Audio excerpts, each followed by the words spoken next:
So welcome. I'm a field marketing manager here at HubSpot, and we are very excited to have our new VP of Sales Operations and Strategy with us, Channing Ferrer. Did I say that right? Yep. Perfect. So he's going to talk to us about sales and marketing alignment, which I know is a pain point for pretty much everyone. A recent corporate executive board study showed that 87% of the terms sales and marketing use to describe each other are negative. So sales and marketing alignment can help us get around such terrible statistics like that. So I'm going to kick us off with some questions. Please feel free to enter any questions you have in the chat pane, and we'll be monitoring those as we go along. So Channing, welcome. Thanks again for joining us. So let's start off with a broad question around how to get your sales and marketing teams aligned, and how specifically, since mostly marketers are on the line, how to get sales behind the direction that marketing is going in the marketing strategy. Sure, yeah, and I think this is an interesting one, because I think if you were to ask salespeople that question, they would say, how do we get marketing to get behind sales and the direction sales is going? And probably the reality is neither one, sales nor marketing, owns the direction of the business. It's more likely product and even the market that you're selling to that owns the direction of where you're going. But the key concept here is, how do you create alignment between sales and marketing? And that's, I think, a really simple thing. We all know we want to get it, but it's actually pretty challenging. A lot of companies aren't that great at creating that alignment. I think the first step is having interaction. Just a really basic thing. You want to make sure you have interaction. If you have one salesperson and one marketer, if you have a whole team of sales and marketing people, you want to find a way for them to interact effectively. And that interaction will force the right types of conversations. So I think number one is interaction. Number two is then from interaction, how do you ensure that both are pushing towards the same end goal? Often marketing teams might be pushing for total volume of leads. Sales is going to be pushing for bookings and revenue. Is total leads really equating to revenue? And in theory, it should be, but are your leads turning into revenue at the rate you think they're going to turn into revenue? So I think you have to make sure you got your metrics aligned so that marketing is going to drive towards the top of the funnel metrics, but those top of the funnel metrics need to clearly translate to revenue as well. Sure. So I think understanding the conversion rate by top of funnel metrics, so you can make sure you got that sort of alignment. So again, it's that interaction, and then it's just aligning on metrics. I think those are the two core concepts there. And making sure that everyone has sort of that full funnel view. Yes, the full funnel view, exactly, really important.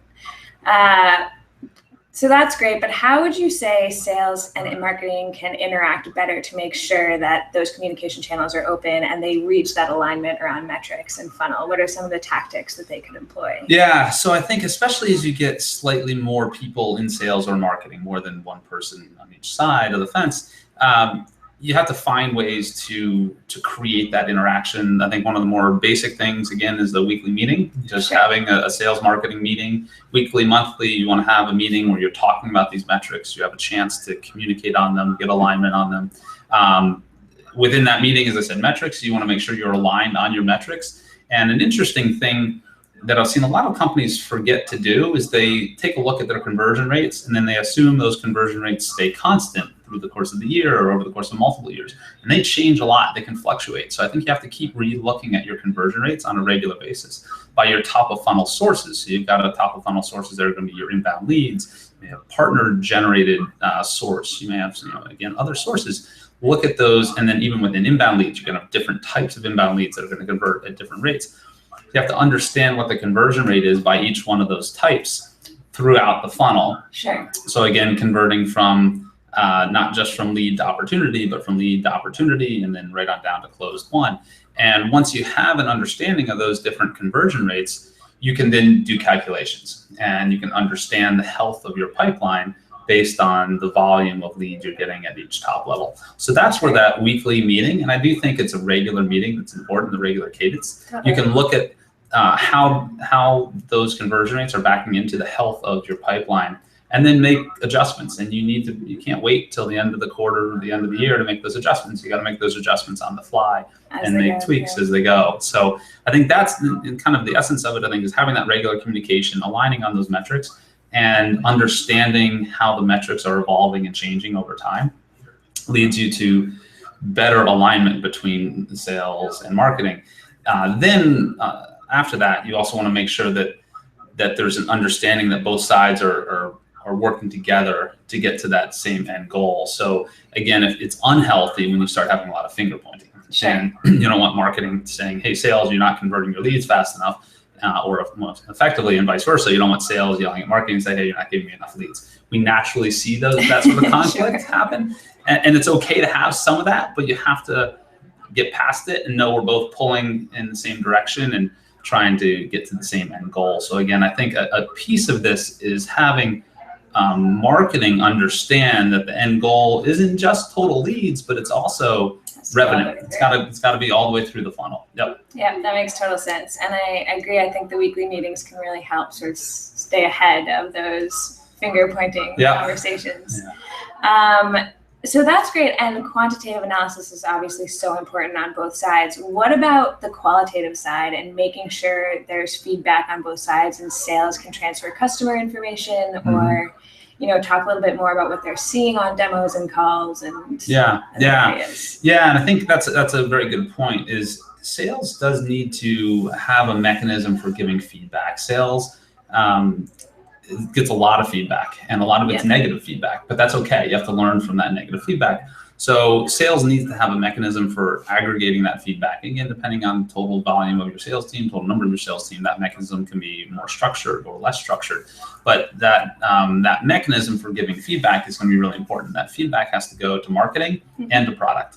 And product will learn a lot from the front of the line sales experience. They're going to learn something different there versus they're going to learn from a closed customer. Closed customers already made the decision to go through product, so they're gonna have a slightly different view than that first interaction or that early interaction with the prospect. And that prospect, again, may choose to go a different direction, but you can learn a lot from that choice to go a different way and how you tweak your messaging or make adjustments. The other thing that this, I think, ties into, and this actually goes back to your prior question as well, is your value prop messaging has to be consistent throughout the funnel. Definitely. So sales and marketing have to be selling the same story, kind of. And that means the value that you're selling is very important. You have to be aligned on what that value is. Your offering, your product, your service might have multiple value points, and that's okay. But you need to be consistent in how you message that value from the early marketing message right on down through the sales messaging that's happening. So again, the conversation that sales and marketing are both having with the prospect needs to be aligned. And again, the feedback that sales gets, because marketing doesn't get as much of the feedback, but that sales is going to get that feedback, that direct interaction. They've got to find that conduit for passing that information back. I've seen that done through systems. There's a bunch of great systems out there that help, tools, technology, or simple meetings also. Again, depending on the size of your business, you don't need a system always. You can just do it through simple conversations, regular meetings to talk about the feedback. Absolutely. Something that's tied to this on the marketing side is the generation of different personas and segmenting. And how involved do you think sales should be at the persona generation stage in terms of adding that qualitative view or saying, this is the messaging that definitely works for this type of person and kind of... that's a good question. I think sales doesn't typically understand personas as well as marketing. They might try to, but they don't have as great of a grasp on it. I think sales usually should have a very good grasp on how to position the value into a persona, but the understanding of the persona, they might not actually have as much of an understanding on. They should have a good understanding of the business that they're selling to. So I think it's good to bounce some questions off of sales when you're kind of developing as a marketer, you're developing your personas. It's great to get the interaction and feedback from sales. I don't think you need to be fully reliant on them, of course, to come up with those personas. I think, get some feedback from them, get direct client prospect feedback, of course, as well, and go from there. So again, some level of interaction is important, but I've typically found sales not to have a great grasp on what personas mean and even do, albeit they understand the value that they're selling. Sure. Yep, that makes total sense. What are some of the other barriers around both the communication and just the different views and perspectives between sales and marketing? So again, we mentioned it earlier, the idea of finger pointing is something you want to avoid, and that's a typical barrier of good alignment. Sure. So I think when you see that as a leader or as a person on either side of the sales marketing fence, if you will, you have to find a way to break that down. And again, some simple things to do there is, if you're seeing too much of it, is create a social environment for people to interact with, a little bit outside of the stressful finger pointing scenario. So find a way to create a little bit more of a social interaction. I think is something I've done in the past and it's worked. And that could be go out for a happy hour, that could be do a team outing, something simple like that can help break down some of those barriers. Sure. So I think that's probably one item. Another one is, as we look at marketing understanding and sales understanding the value prop, that value prop does change sometimes throughout the funnel. And really, it's important to get alignment on that. And I think especially as companies get bigger, you've got a lot of people in sales, a lot of people in marketing. You may not be fully aligned on the value prop that you're selling. Sure. And it's not even just the value prop. It's something that I like to call the indicators. Mm-hmm. So what are the things that you're looking for as a salesperson or as a marketing person that would lead them to want to buy your product? So how do you identify what those indicators are and then do targeted messaging around those indicators? And again, you should be aligned throughout. So having a regular dialogue and open communication around how you're positioning things, I think is really important. And by indicators, just to be clear for the audience, you mean probably not just sort of the persona demographic, more sort of static information, but also behavioral and kind of what content they're looking at. Yeah, it's content they're looking at. It's actually beyond that, even it's indicators in their business that there could be a challenge. Sure. So in these things, sometimes you can't dig up until you have a phone call or a conversation with the prospect, but sometimes you can identify them just by looking at their website or, here at HubSpot, that's something we can do. We can go to their website and we can see they don't have their header tag properly. Well, that's an indicator for us that there could be a challenge. So we can identify those without talking to a person. In other scenarios, you may be able to do that as well. Sure. So finding what some of those good indicators are and then doing targeted messaging, and those indicators would align within some of the vertical messaging that you might do. Sure. In a certain vertical, the technology vertical versus the EDU vertical, you might have different messaging. You're going to have kind of some different indicators that there's an opportunity or a challenge that someone's running into. Yeah, definitely. I just want to ping the audience really quickly. If you have questions, definitely submit them. We'll be monitoring them and we'll get back to any that we don't get to in the session after it ends. I want to talk a little bit about SLAs because I think that's sort of tied very closely to this, and how you recommend both setting them, how often they should be updated, because if you're looking at the funnel weekly and different things might be changing with your product, with your sales process, how often should you be reviewing your SLA and how closely should those be tied? So as a marketer, let's say I have an SLA around MQLs. That's great, but maybe it's not leading all the way to sales as I want to. So sort of how do I maneuver that gap? Yeah, so sales and marketing both have SLAs and or targets they need to hit. MQLs is a great example. As a marketer, you're gonna have your MQL target or SLA. As a salesperson, their job is to convert those at a certain rate or especially disposition those MQLs within a certain time frame as well. So once again, I think it's important to set clear expectations and make sure your metrics are aligned. Sure. So first of all, as you look at your MQL, SLA, do we have the SLA set properly based on conversion rates? Right. Something we want to validate up front. So now that we have our SLA set properly based on what the assumed conversion rates are, we'll continue to look at those conversion rates every month, every quarter, maybe to confirm that they're accurate. Then is sales following up and dispositioning those MQLs within a reasonable amount of time? What's reasonable? I think we all probably have heard some of these stats in the past. When you follow up on an MQL within 10 minutes, the chance of converting that into a closed won business is 10x versus an hour or 2 hours later. Sure. So you want sales, of course, to be very timely in their follow up on these MQLs. We have to be within reason of what is reasonable there, but we've got to set that SLA too. So both sides have to own an SLA, and then when that both need to get measured, and then you'll see success out of those things.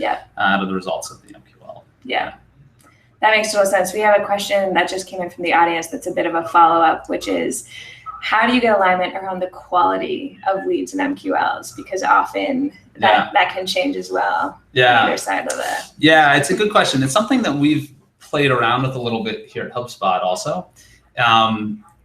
So let's stick with MQLs as the example. Of course, we can think of quality throughout. There's different types of leads you get, but MQLs are going to be your best quality in theory.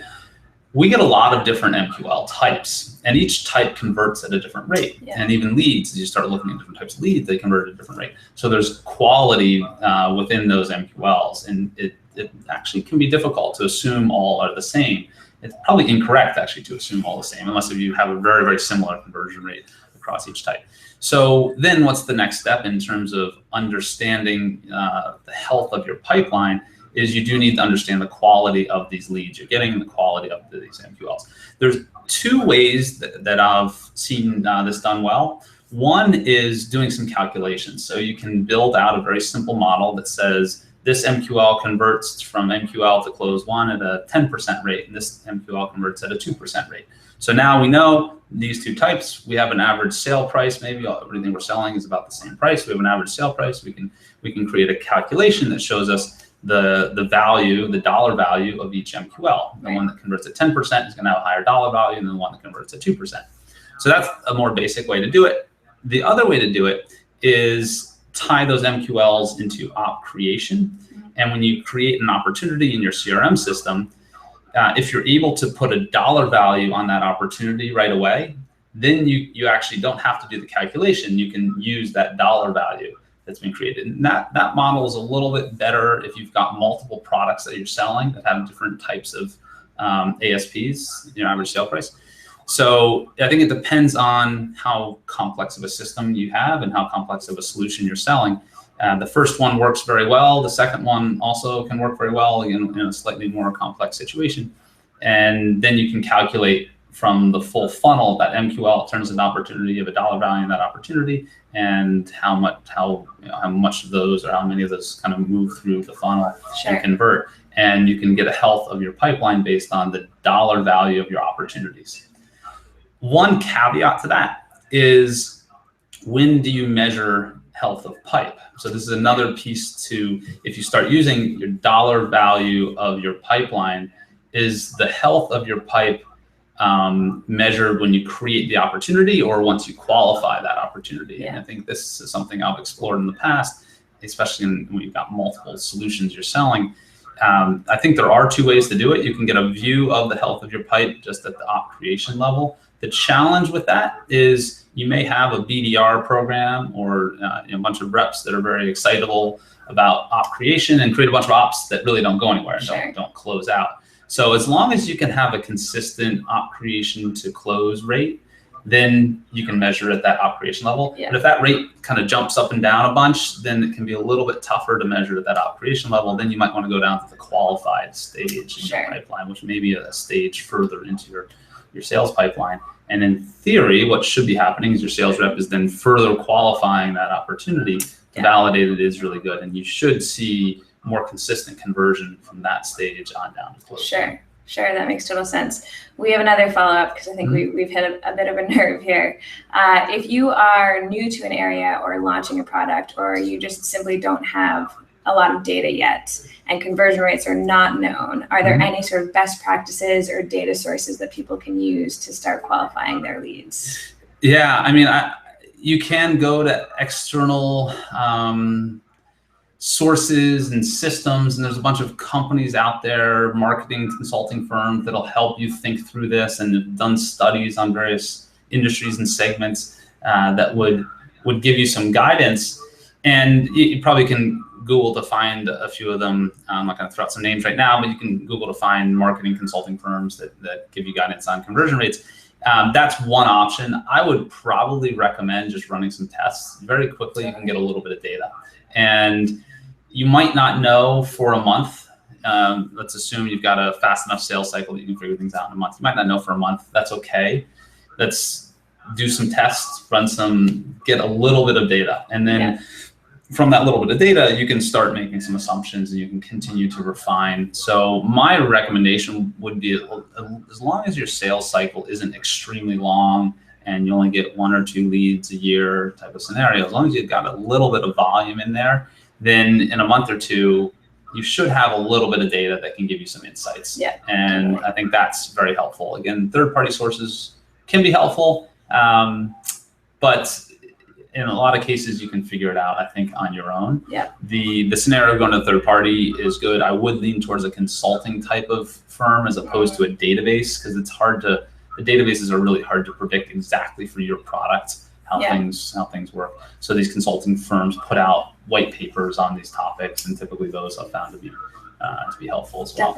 Definitely. And I would also say just watch your engagement as much as possible and really focus on that data, because that can be a good indicator of the people who are the most closely tied to your brand from a marketing perspective. And one quick update, when we say MQL type, what we mean are that there are different CTAs that drive MQL. So for us, an MQL type might be a trial, it might be a demo. And so that's what we're talking about, is really the channels, just to be clear on that.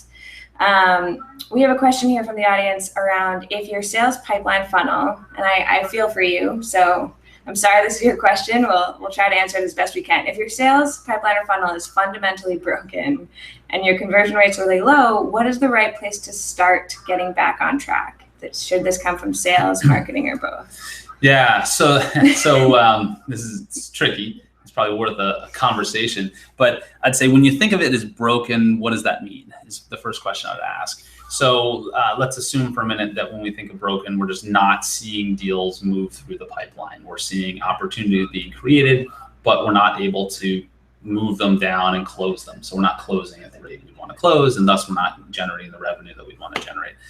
The first thing I would look at is actually the value prop. What's your messaging? What's your go-to-market messaging? What's the value that you're bringing? And again, that's going to fit throughout the funnel, just like we talked about before. It's going to be marketing oriented and sales oriented. But do you have a value prop and a message for your market that's resonating and working? And it sounds to me like you might not. It's very easy in that scenario to point fingers at sales and say that sales rep kind of isn't very good and they're not closing their business. And that could be a case if you've got one or two sales reps that aren't that effective.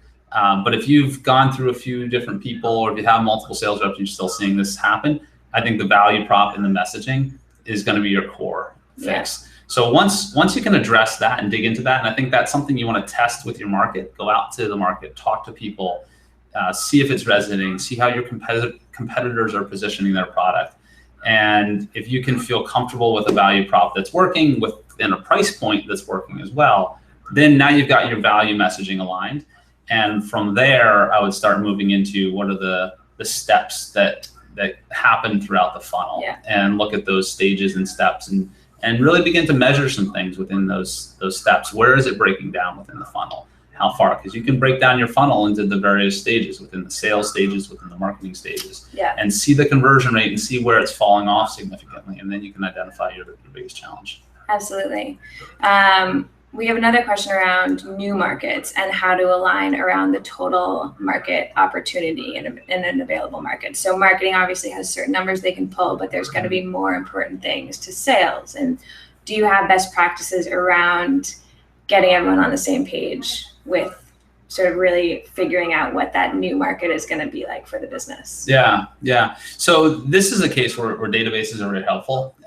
You can very quickly go and look at who's our target audience. There's often databases that'll give us information about the number of companies within that target audience. And from there, we can get, I think, a handle on the total addressable market. Think about the total addressable market. You're going to think about what's your average sale price, and that average sale price will vary depending on who you're selling into, where you're selling. When we think about total addressable market, when I think about selling into India versus selling into Japan, while both have a lot of potential for us, the ASP might be different between those two. I think we'll see a higher ASP for HubSpot in Japan than we would in India. So we need to be aware of that as we think about our total addressable market size that we're going after. So it's not just number of clients, it's how much will they spend as well. And when you blend those two things together, you can get a handle on what that addressable market is. Keep in mind industry and vertical. It's a really important thing to think about when you look at total addressable market. So you may think your product applies globally across all different verticals. But you may find in certain areas it doesn't actually as effectively as you thought it did. So I would look at the industry breakdown within a market. And also sort of the competitive saturation of it. Yep. And that's the other piece, exactly. The competitive saturation will be the last one. Do you have any examples of marketing automation best practices to align sales and marketing on lead scoring? I think lead scoring is definitely, and determining that quality is definitely a common thread here. Yeah. So in terms of the lead scoring, I would go back to your conversion rates by lead type. Yeah. So as we talked about the MQL type, you also have various lead types. So look at those conversion rates, get as measurable as possible. And that can be challenging in some cases. So you really want to understand where each lead is coming from. Where this starts getting tricky is when you have multiple leads coming for one prospect, because the prospect could be a lead through a conference, could be a lead through a webinar, could be a lead through something else. So you have to think about those multiple sources and think about how you score them. One thought that I've had on this is you could look at the first source, as long as that's within a reasonable time frame. I usually time box that. So if that first lead came in within 12 months of the other leads, then we'll kind of look at that first lead as the original source and think of the conversion off of that first lead. Another one is to think about multiple lead sources. Gets kind of you can attribute each lead source. A portion of that lead too. So there's two different ways to think about it. But I do think looking at your lead source, thinking about your conversion rate from each lead source helps you with lead scoring. And then again, you can come up with some simple calculations. I wouldn't get too complex in lead scoring. I think actually, while I did say before, each lead has a different value to it, you don't need to get too complex in trying to score it, because it's all going to be directional. That's what you're looking for. You don't need to be 100% accurate. It's just looking for direction. We need a little more of these, or we need a little more of those. And sort of mapping everything to that overall funnel success. Yes. Totally. That makes perfect sense. Another follow-up around lead score, and then we'll switch topics. What do you use as a basic model for approaching lead score? And I want to make sure I get this right.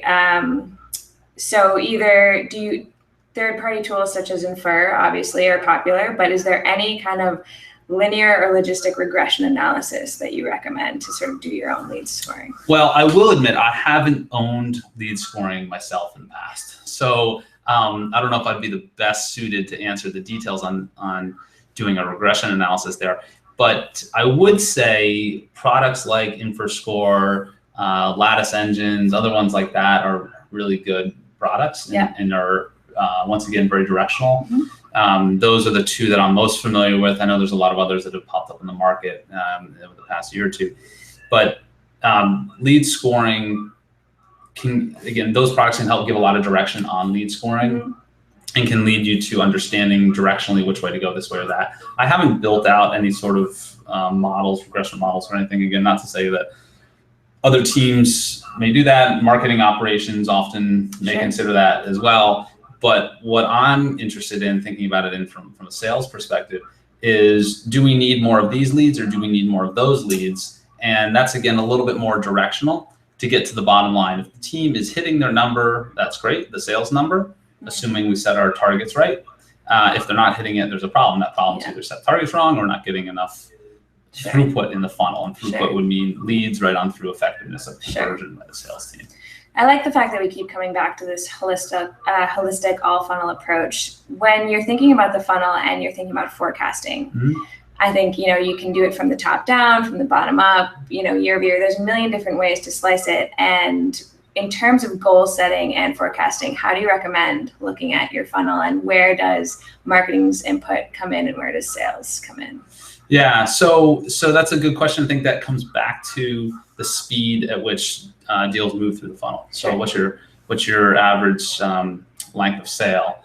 And when you get to shorter sales cycle lengths, then marketing is a really important piece of the funnel. So for example, at HubSpot, it's pretty interesting at HubSpot because we actually run the gamut. We've got a team that closes deals in on average 14 days, and we have another team that closes deals on average of 64 days. So we run this kind of pretty big gamut, and then when we measure everything monthly in the business. So the team that's closing things in 64 days, they walk into the month and 80+% of their pipeline is already in play. They already know what it is. They're going to be much more predictable going into that month, typically. The other team is going to walk into the month and they're going to have about 40 to 50% of their pipeline in play. And the rest is just going to happen intra-month for them. So that means we need to be much more reliant for that team on marketing, actually, as we think about forecasting. And we make some assumptions on how much business we're going to get based on what marketing is doing and the lead volumes that we're seeing based on the lead source types. Sure. So we can look at those lead sources. We can see based on the type, we know what's going to convert well, and we can do some simple calculations to estimate how much intra-month pipeline we're going to get. We'll also look at some historical data to get us there. So we'll say, here's how much intra-month pipe is going to be created, and that's closed one pipeline. Here's how much we're working on today, and those two things combined will get us to our forecast number. Sure, that makes sense. Yeah.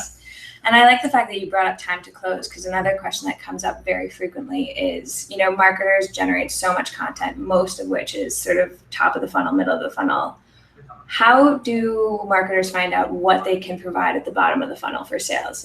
There's got to be some content needs during that final process. Yeah, that's a good point. And I think it does get overlooked. Marketers often think about middle and top of the funnel, but there's a lot of value marketing can add bottom of the funnel. And as leads progress into prospects and progress into negotiations and eventually closed one, how can you continue to keep that lead engaged when they're going through different stages in that sales process that they might not need as much sales interaction or might not want as much sales interaction? Sure. So I think there's some opportunities, simple opportunities like field marketing opportunities where we can host events, get people together at those events. Those are closing events. That's a marketing driven nurture path, if you will.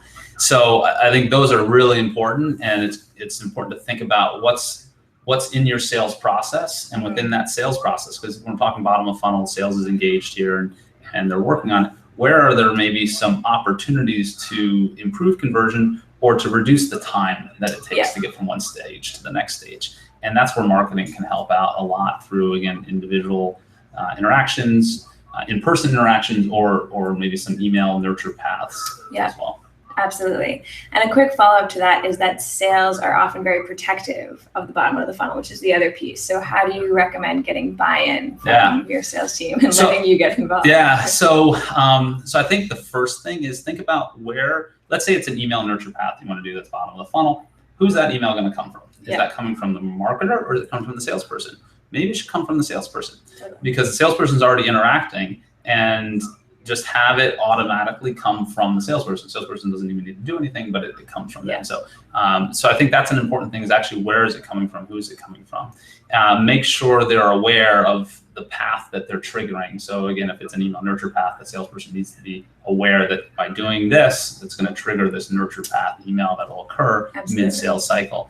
And then also measuring success. I mean, that's really the bottom line. Sales reps are greedy, which is fine. They want to get paid more money, and they don't want to work as hard. I mean, and I'm going bad on sales for a second. I love sales. Efficiently lazy, I think that's the term. Yes. Well, they're looking for ways to get the deal done without killing themselves to get it done. So because they want to go on to the next deal.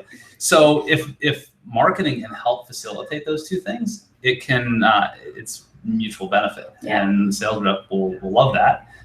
So I think prove out the value. You can run some tests. Testing things is always a good thing to do. So tell them you're going to experiment a little bit and get some buy-in on that experiment. Don't force it down on them. But here's the assumptions we have, and here's what we're going to try out. And keep those communication lines open. Yep, exactly. Communication is one of the keys. Awesome. Well, thank you so much, Channing. This was great. If we didn't get to your question, we will be following up with a lot of helpful resources and direct answers and next steps. So thank you so much, everyone. And thank you, Channing, for joining us. My pleasure. Thanks, everyone.